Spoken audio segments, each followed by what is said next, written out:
Minister, me dá aqui uma reação, mas se botar abrir algum dia passar a uma conferência de imprensa, Minister de Integridade, Sr. Urso Arens, nós vamos ter sobre de processo verbal, até de detenção de Jornal Maduro, ele já põe escrevendo com pessoa de bureau, lo chama, põe pressão para quase apurar que anhouding. Senhor Minister, toma nota de declaração e Minister Arens quer elaborar essa aqui com o Minister. Pode reação para isso?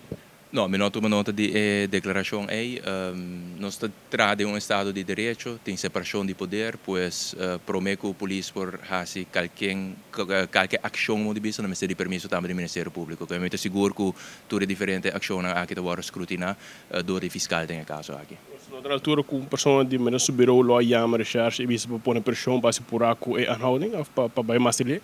No, me nota na altura de sei e me por garantizar que yung gente, ni ami, ni gente na de mi bureau, tá põe pressão e não por põe pressão tampouco, pois aí tem separação de poder.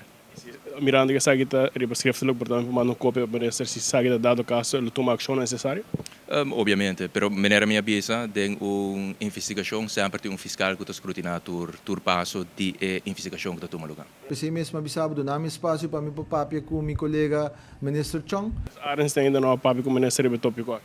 Não, correto. Palavra final, prometo que eu subo avião, Não, danke pela entrevista.